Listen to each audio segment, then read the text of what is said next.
ठीक है। Next question है डिफाइन इलेक्ट्रिक कैपेसिटेंस।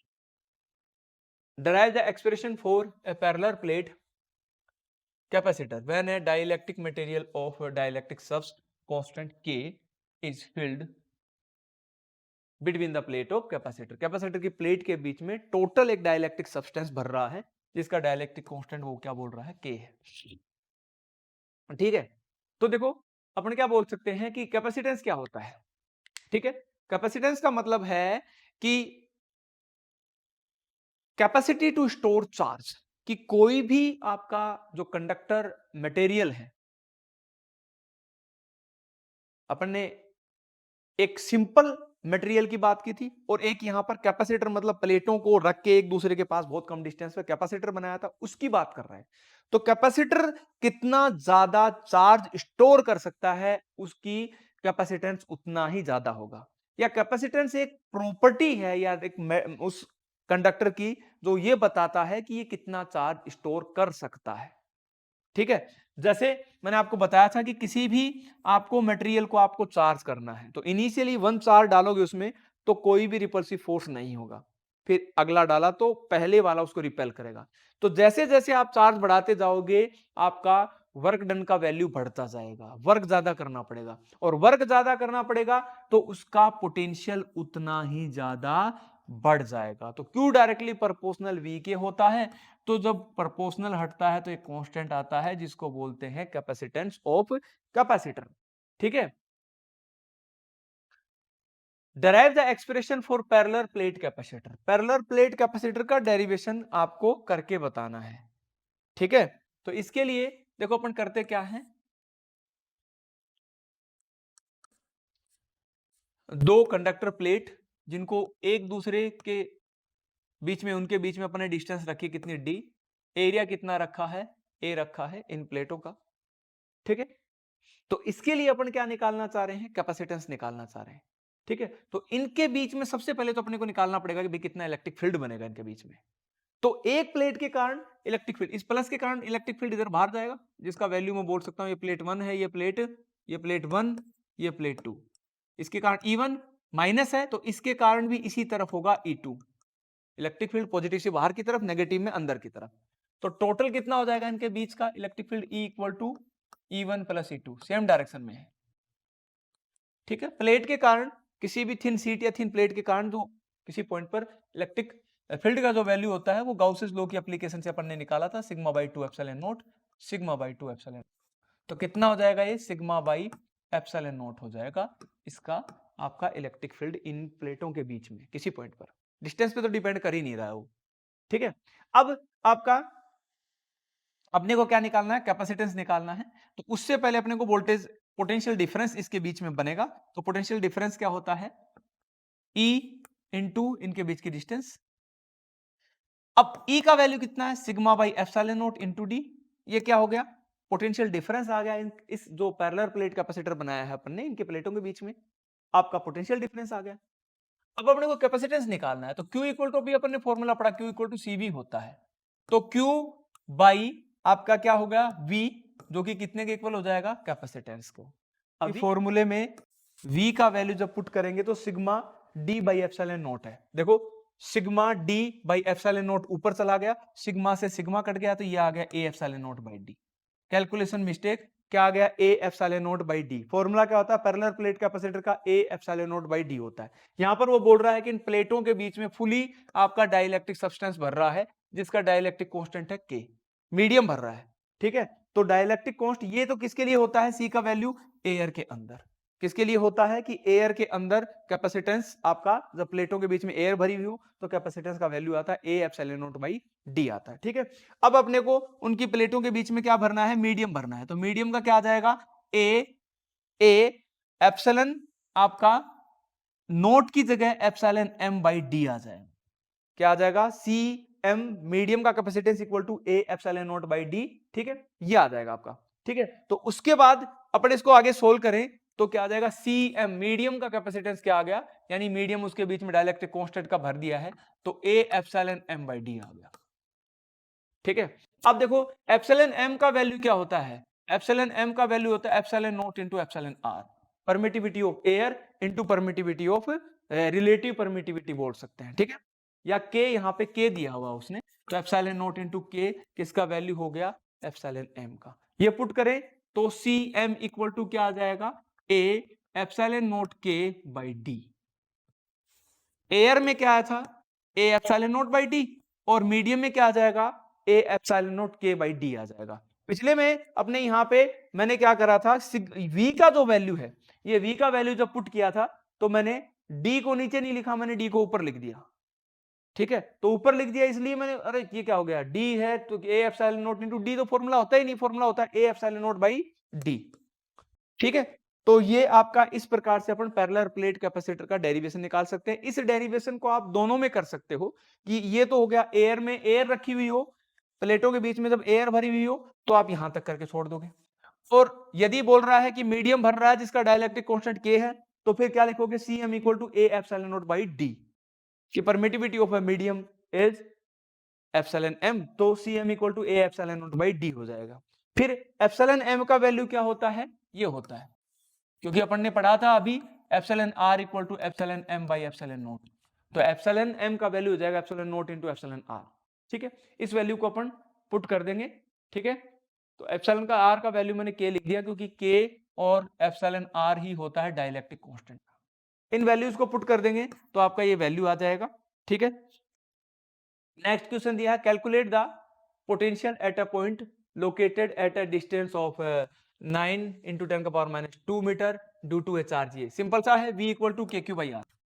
क्या होता है, v equal to K Q by R, ठीक है। तो यहां पर अपन इसको सोल्व करें तो k का वैल्यू कितना दिया हुआ है, k का वैल्यू अपने को पता होता है 9 इंटू 10 का पावर माइनस 9, और q का वैल्यू जो है आपका, q का वैल्यू है चार्ज 4 इंटू 10 का पावर माइनस 9, और डिवाइड में है आपके पास 9 इंटू 10 का पावर माइनस 2 डिस्टेंस, ये इससे कट जाएगा, 9 से 9 कट गया, और 10 का पावर माइनस 2 ऊपर जाके आपका पॉजिटिव हो जाएगा, तो ये हो गया 10 इंटू वोल्ट, 10 इंटू 10 का पावर प्लस 2 ऊपर जाके, ठीक है, और ये वोल्ट में आ जाएगा। फॉर्मूला है K Q by R square, के क्यू बाई आर, ये याद रखना है आपको। इलेक्ट्रिक फील्ड का होता है K Q by R square, potential का होता है के क्यू बाई आर, ठीक है। नेक्स्ट, मीडियम डाइलेक्ट्रिक कांस्टेंट 2 दिया हुआ है, parallel plate capacitor of capacitance 4 microfarad, किसमें दिया हुआ है ये, कि आपका if a medium of dielectric constant 2 is filled between the plate of a parallel plate capacitor of capacitance 4 microfarad, then calculate capacitance। Air के अंदर देखो, अभी अपन ने निकाला कि मीडियम का जो आपका कैपेसिटेंस होता है, कि जब प्लेटों के बीच में कोई मीडियम भर दिया जाता है तो कैपेसिटेंस का फॉर्मूला क्या आता है, ए एप्सिलॉन नॉट के या एप्सिलॉन आर लिख सकते हैं, डिवाइड में डी। और ये फॉर्मूला किसके लिए है, एयर के लिए, कि एयर के अंदर कितना आपका कैपेसिटेंस रहता है। तो ये किसका वैल्यू होगा, सी नोट इंटू के, या सी लिख सकते हो। तो उस सी नोट का वैल्यू पहले कितना बोल रहा है, ये 4 था, 4 माइक्रोफैराड, और अब कितना रख दिया, 2, डाइलेक्ट्रिक कांस्टेंट की वैल्यू 2 है, वो मटेरियल यहां पे पुट कर दिया है। तो अब मीडियम डालने के बाद कितना आ जाएगा कैपेसिटेंस, 8 माइक्रोफैराड, कितना आ जाएगा, 8 माइक्रोफैराड आ जाएगा, ठीक है। नेक्स्ट भी न्यूमेरिकल है, find the product of equivalent capacitance by connecting 10 capacitors each in series and in parallel of capacitance 10। देखो 10 आपके हैं, उनका इक्विवेलेंट जो कैपेसिटेंस आएगा, एक बार सीरीज में एक बार पैरेलल में, उनका प्रोडक्ट चाहिए, ठीक है। सी इक्विवेलेंट सीरीज में मल्टीप्लाई सी इक्विवेलेंट पैरेलल में, इनका प्रोडक्ट चाहिए, ये बोल रहा है। सीरीज में क्या होता है, सीरीज में आपका जो कैपेसिटेंस निकालते हैं सीरीज सी, तो 1/c इक्विवेलेंट सीरीज निकालना है, तो 1/10 प्लस 1/10 प्लस 1/10 ऐसे करते जाएंगे, प्लस 1/10, तो कितने आ गए, ये आ गए भाई 10 और डिवाइड में 10, तो 1/c इक्विवेलेंट सीरीज में कितना रहेगा, 1 आपका माइक्रो है तो माइक्रोफैराड, पीको है तो पिकोफैराड, जो भी है तो 1 हो जाएगा। पैरेलल में क्या होगा, पैरेलल में तो सिंपल होगा, सबको जोड़ दो, 10 plus 10 plus 10 plus dash dash dash plus 10, तो 10 को 10 टाइम्स जोड़े तो कितना हो जाएगा 100 माइक्रोफैरड सी इक्विवेलेंट। अब इनका प्रोडक्ट चाहिए तो प्रोडक्ट 1 को मल्टीप्लाई करना है 100 से, तो कितना आ जाएगा ये 100 माइक्रोफैरड में आंसर आ जाएगा। ठीक है, यही बात वो पूछ रहा है कि भाई यहां पर आपका प्रोडक्ट ऑफ इक्विवेलेंट कैपेसिटेंस पूछ रहा है 10 चार्ज का, एक बार तो सीरीज में लगा दो, एक बार पैरेलल में लगा दो, और उनका क्या आएगा ये बात पूछ रहा है। ठीक है, ठीक है, नेक्स्ट चालू करते हैं। नेक्स्ट है the capacitance of a parallel plate capacitor in air. वही क्वेश्चन बात दोबारा रिपीट हुआ है। डिस्टेंस बिटवीन द प्लेट आधी कर दी है और डाइलेक्ट्रिक कांस्टेंट पाइप का मटेरियल कंप्लीटली फिल्ड कर दिया है, तो अब कितना होगा? तो फिर से देखो वही बात है, सी एम इक्वल टू क्या हो गया, ए एप्सिलॉन नॉट के लग दो, एप्सिलॉन आर लिख दो, डिवाइड में डी। ठीक है, अब क्या कह रहा है ये, उनके बीच की डिस्टेंस को भी वो क्या कर रहा है, आधी कर दे रहा है। ठीक है, तो पहले तो केवल पहली कंडीशन में केवल ये फॉर्मूला था ए epsilon naught by D, air भरी हुई थी पहली कंडीशन में। दूसरे में मीडियम भी रख दिया और डिस्टेंस भी आधी कर दी, मीडियम भी रख दिया और डिस्टेंस भी आधी कर दी, तो क्या होगा आपका कैपेसिटेंस, वो ये पूछ रहा है। ठीक है, बात समझ में आई कि पहले क्या करा उसने कि एयर, इसका कैपेसिटेंस का वैल्यू एयर में कितना दिया हुआ है, एयर में दिया हुआ 8 माइक्रोफैरड, तो बाद में क्या कर दिया उसने, इसको तो कर दिया आधा और इसकी जगह रख दिया, कितना रखा है 5।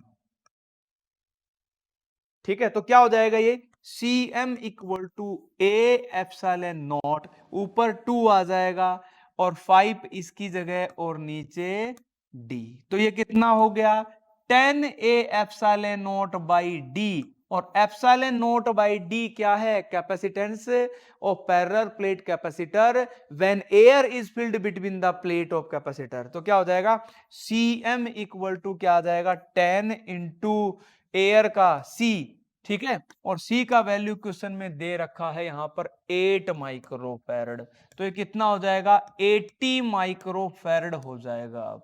तो ये मैंने आपको पहले भी बताया है कि जब पैरेलल प्लेट कैपेसिटर की प्लेटों के बीच में अपन क्या भरते हैं, उसकी प्लेटों के बीच में जब अपन एक डाइलेक्ट्रिक सब्सटेंस भरते हैं तो उनकी प्लेटों के बीच का इलेक्ट्रिक फील्ड है वो रिड्यूस हो जाता है, और इलेक्ट्रिक फील्ड रिड्यूस होगा तो पोटेंशियल डिफरेंस भी रिड्यूस होगा, और उसके बाद क्या हो जाएगा आपका कैपेसिटेंस बढ़ जाएगा। तो ये क्वेश्चन है 2017 का। नेक्स्ट बोल रहा है write the name of a physical quantity जिसकी यूनिट क्या हो joule per coulomb, tell whether this is vector और स्केलर। तो अपने पास एक क्वांटिटी होती है V, क्या क्वांटिटी होती है V, पोटेंशियल, और पोटेंशियल होता है W बाई क्यू, W होता है जूल में और चार्ज की यूनिट होती है कूलम। तो ये आपका पोटेंशियल की यूनिट हो गई, और पोटेंशियल को अपने को पता है ये कैसी क्वांटिटी होती है, स्केलर क्वांटिटी होती है। कैसी क्वांटिटी होती है ये, स्केलर। ठीक है, नेक्स्ट दिया है find the value of electric potential at a point 1 metre due to a point charge of 10 coulomb. तो फॉर्मूला है V इक्वल टू, बार बार वही क्वेश्चन 2-3 बार आ गया, के क्यू बाई आर फॉर्मूला है। के का वैल्यू पता है, क्यू का वैल्यू क्वेश्चन में दिया है, आर बोल रहा है 1 मीटर है। इक्विपोटेंशियल सरफेस मैंने पहले बता दिया, डिफाइन कैपेसिटर ये भी मैंने पहले बता दिया। ठीक है, अब ये न्यूमेरिकल है कि आपको क्या करना है, इक्विवेलेंट कैपेसिटेंस निकालना है बिटवीन ए एंड बी। ठीक है, तो देखो इसमें क्या है, इसमें आपका दो ब्रांच यहां पे जब आ रहे हैं तो दो ब्रांच बन रही है, एक तो ये ब्रांच बन रही है और एक ये ब्रांच बन रही है। इस ब्रांच में ये दोनों किसमें हैं, पैरेलल कॉम्बिनेशन में। किसमें है, पैरेलल में, और पैरेलल में क्या होता है, सिंपल जुड़ता है, 1 + 1 कितना हो गया 2, और फिर ये 2 इसके साथ किस में आ जाएगा, सीरीज में। यानी इस ब्रांच का अपने को इक्विवेलेंट निकालना है, तो 2 1/2 + 1/2 कितना हो गया, इस पूरे का 1 हो गया, और 1 को उल्टा करोगे तो भी 1 ही आएगा। तो इधर वाला क्या बन गया, 1 माइक्रोफैरड बन गया टोटल। अब फिर से ये दोनों किस में है, पैरेलल में, पैरेलल में जोड़ दो, 4 + 4 कितना हो गया 8 हो गया, कितना हो गया 8 माइक्रोफैरड। और फिर ये इसके साथ किसमें है, सीरीज में। तो अब पूरे का कितना होगा, 1/8 प्लस 1/8 मीनिंग 2/8। उल्टोगे, उल्टा करना पड़ेगा क्योंकि ये वैल्यू है 1/c इक्विवेलेंट का। उल्टा करोगे तो c इक्विवेलेंट कितना आ जाएगा, 8/4 दैट इज 4 माइक्रो फैरड। कितना हो जाएगा, 4 माइक्रो फैरड। तो ये क्या बन गया, अब ये इस प्रकार का अरेंजमेंट बन गया आपका कि भाई आपका ये A है, ऊपर की तरफ वाले में तो कितना था, ऊपर की तरफ वाले में अपना कितना बनाया, 1 माइक्रो फैरड बनाया। तो ऊपर वाले में कितना बन गया, ऊपर वाले में आपका, एक मिनट, ऊपर वाले में आपका बन गया, ऊपर वाले में ये बन गया आपका 1 का, और नीचे वाले में कितने का बन गया, नीचे वाले का बन गया 1/8, 4 का बन गया, ये नीचे बन गया 4 का। ये लो, और ये पॉइंट बी, ये ए और ये बी, ये 1 माइक्रो, ये 4 माइक्रो। अब ये दोनों किस में आ गए, पैरेलल कॉम्बिनेशन में, पैरेलल में ऐड हो जाएगा। तो 4 + 1 इनका सी इक्विवेलेंट कितना हो जाएगा, 4 + 1 that is equal to 5 micro farad. ठीक है, ये क्वेश्चन है आपका। इसको आप इस टाइप से करोगे कि इधर वाली ब्रांच का टोटल इक्विवेलेंट निकाल लिया, इधर वाली का टोटल निकाल लिया, फिर वो दोनों पैरेलल में हो जाएंगे और उनको ऐड करो और टोटल इक्विवेलेंट निकाल लो। ठीक है, ये है 19 के क्वेश्चन। ठीक है, next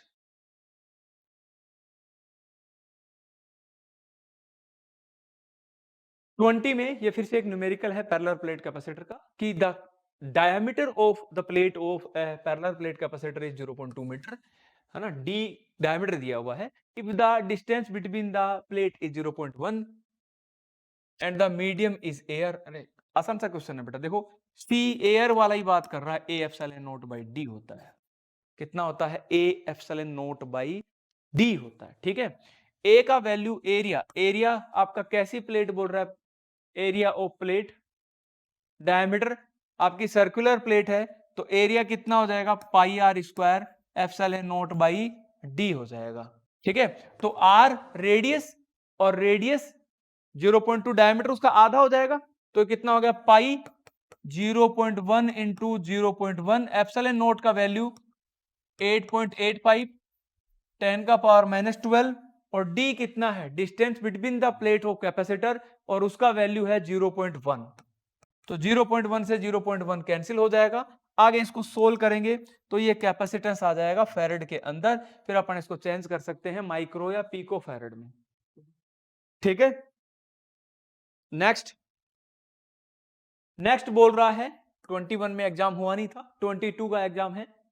electric potential inside a uniformly charge spherical shell depends on the distance. किस टाइप से डिपेंड करता है, तो मैंने पहले भी बताया है कि आपका spherical shell, charge spherical shell के अंदर चार्ज एब्सेंट होता है, तो चार्ज एब्सेंट होगा तो इलेक्ट्रिक फील्ड जीरो होगा, पर पोटेंशियल का वैल्यू क्या रहेगा, कांस्टेंट। ये ग्राफ भी आया था, पोटेंशियल के साथ आर इस टाइप से, अंदर क्या रहता है, पोटेंशियल का वैल्यू कांस्टेंट रहता है। कांस्टेंट कैसे, अपन ने पढ़ा अभी कि dv इक्वल टू क्या होता है, E इंटू डी आर होता है। क्या होता है, E इंटू डी आर। जब इनसाइड इलेक्ट्रिक फील्ड जीरो है तो dv का वैल्यू कितना आ गया, जीरो। ये चेंज को बता रहा है कि अंदर पोटेंशियल का वैल्यू चेंज नहीं हो रहा है, इसका मतलब v क्या है, कांस्टेंट है। ठीक है, next question, right the third question देखते हैं, right the value of electric potential eight A distance from the centre of the dipole on the axis of electric dipole. Write the value of electric potential. ठीक है, कितना होता है potential का value, अपन ने निकाला था v इक्वल टू क्या होता है, kp cos theta, kp cos theta by r square. क्या होता है, डेरिवेशन करा था अपन ने डाइपोल के लिए, कि डाइपोल के लिए किस प्रकार से अपन एक डेरिवेशन करेंगे। ठीक है, अपन ने यहां से इसके सेंटर से एक थीटा एंगल पर एक पॉइंट लिया था p, ठीक है, और उसके लिए अपन ने सोल्व करा था, यहां से इसको मिला दिया, यहां से इसको मिला दिया, आगे इसको परपेंडिकुलर डाल दिया, ये अपन ने डेरिवेशन किया था। ये जनरली डेरिवेशन इस चैप्टर में इतना इंपॉर्टेंट नहीं है क्योंकि 3 नंबर का चैप्टर है, सेकंड चैप्टर। 3 नंबर के हिसाब से आपका 1.5 नंबर का क्वेश्चन आ सकता है, फिर आपका आधा नंबर का, और फिर 1 नंबर का। तो तीसरे क्वेश्चन में 1 और एक फिर 1.5 नंबर, 4 से 15 के बीच में, और फिर एक आधा नंबर का क्वेश्चन आ सकता है। ठीक है, तो इसमें होता है फॉर्मूला पोटेंशियल का kp cos theta by r square.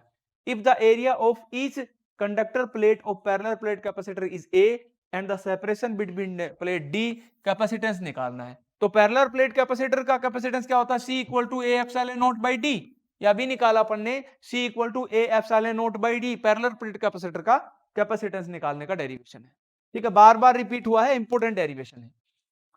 ठीक है, अगला क्वेश्चन है obtain an expression for electric potential energy of A system of three charge system. अभी बताया मैंने थ्री चार्ज सिस्टम का किस प्रकार से बनता है कि तीन चार्ज को आप इनफाइनाइट से आप सिस्टम बनाने के लिए पहले पॉइंट पे पहले को लाएंगे, कोई वर्क नहीं तो पोटेंशियल आपका जीरो, दूसरे को लाओगे तो पहला उसको रिपेल करेगा तो वो आ जाएगा उसके लिए, फिर तीसरे को लाओगे तो दोनों उसको रिपेल करेंगे। तो अब आपका थ्री चार्ज सिस्टम का बन जाएगा। इसको याद करने का ट्रिक भी बना सकते हो आप कि पेयर बना सकते हो, फर्स्ट का 2 के साथ, फर्स्ट का आपका 3 के साथ और 2 का केवल 3 के साथ। तो अपन कैसे लिख सकते हैं? पोटेंशियल एनर्जी W वर्क कितना हो जाएगा? K Q1 Q2 by R12 दोनों के बीच की distance plus K Q1 Q3 by R13 plus K Q2 Q3 by R23। इस प्रकार से अपन इसको बता सकते हैं। डायरेक्ट मैंने बताया था थ्री चार्ज सिस्टम और फोर चार्ज सिस्टम का, पर आपके सिलेबस में थ्री चार्ज सिस्टम तक का ही क्वेश्चन पूछा जाता है। ठीक है, फोर चार्ज सिस्टम का आपका वो न्यूमेरिकल पूछ सकता है इस टाइप का कि आपका यहाँ यहाँ यहाँ यहाँ चार्ज रख दिए और सेंटर पर कितना पोटेंशियल होगा। ठीक है, उसका वैल्यू पूछ सकता है। अगला क्वेश्चन है आपका, अगला क्वेश्चन रिपीट हो रहा है, पोटेंशियल का वैल्यू कितना है? K Q by are. के का वैल्यू पता है, क्यू का वैल्यू पता है, आर का वैल्यू पता है, पुट कर दो पोटेंशियल का वैल्यू आ जाएगा। आई बात समझ में? तो पहले और दूसरे चैप्टर के मैंने सारे जो भी डेरिवेशन है जो भी मैंने कंप्लीट कर दिए हैं। आपको कैपेसिटेंस का देख लेना पैरेलल और सीरीज का, कि पैरेलल में किस प्रकार से करते हैं, सीरीज में किस प्रकार से करते हैं। ध्यान रखना सीरीज कॉम्बिनेशन में क्या रहता है, चार्ज कांस्टेंट रहेगा, जितने भी कैपेसिटर लगे होंगे लाइन से सबके अक्रॉस जो भी चार्ज होगा वो सेम रहेगा, बस पोटेंशियल अलग अलग हो जाएगा। पैरेलल में क्या होगा कि सब में से जो चार्ज जाएगा फ्लो होकर जाएगा सभी कैपेसिटर्स में से, वो चार्ज अलग अलग रहेगा पर पोटेंशियल क्या रहेगा? Same in parallel combination. Series combination में इक्विवेलेंट कैपेसिटेंस का फॉर्मूला होता है 1 by C equivalent equal to 1 by C1 plus 1 by C2 plus 1 by C3, इस टाइप से आ जाएगा। आएगी ना बात समझ में? और पैरेलल में simple C equivalent equal to C1 plus C2 plus C3। ठीक है, मैंने आपको बताया था कि कैपेसिटर के अंदर कितनी एनर्जी स्टोर होती है। Energy store in a capacitor जो होती है 1/2 CV स्क्वायर होती है। ये आप एक डेरिवेशन बताया था मैंने कि जो भी अपन वर्क डन करते हैं वो वर्क डन उसके अंदर पोटेंशियल एनर्जी की फॉर्म में स्टोर हो जाता है। एक चार्ज लाते हैं DQ, ठीक है, फिर उसके लिए वर्क कितना करना पड़ेगा? DW, तो DW equal to V into TQ हो जाता है। ठीक है, फिर V की जगह अपन क्या रख सकते हैं? Q इक्वल टू CV वाला फॉर्मूला। ठीक है, तो V इक्वल टू क्या हो जाएगा? Q by C equal to V। अब क्या करना है इसका आपको DW इक्वल टू क्या लिखा हुआ है? V into TQ। V की जगह पुट करो, दोनों तरफ इंटीग्रेशन कर दो, आपका सोल्व हो जाएगा। ठीक है, तो ये डेरिवेशन ध्यान रखना। इक्विपोटेंशियल सरफेस के बारे में बहुत बार पूछा गया है। इक्विपोटेंशियल सरफेस क्या होता है? किसी पॉइंट पर इलेक्ट्रिक पोटेंशियल कैसे निकालते हैं? के क्यू बाई आर उसका फॉर्मूला है। के क्यू बाई आर वाला डेरिवेशन भी देख लेना कि कैसे निकालते हैं। एक पोटेंशियल की डेफिनेशन पढ़ लेना कि क्या होता है। एक चार्ज को इनफाइनाइट से इलेक्ट्रिक फील्ड में लाने में जो भी वर्क करेंगे वो work in the form of potential के रूप में स्टोर हो जाएगा। पोटेंशियल डिफरेंस क्या होता है, बेसिक बेसिक चीजें पूछता है इस चैप्टर से। ठीक है,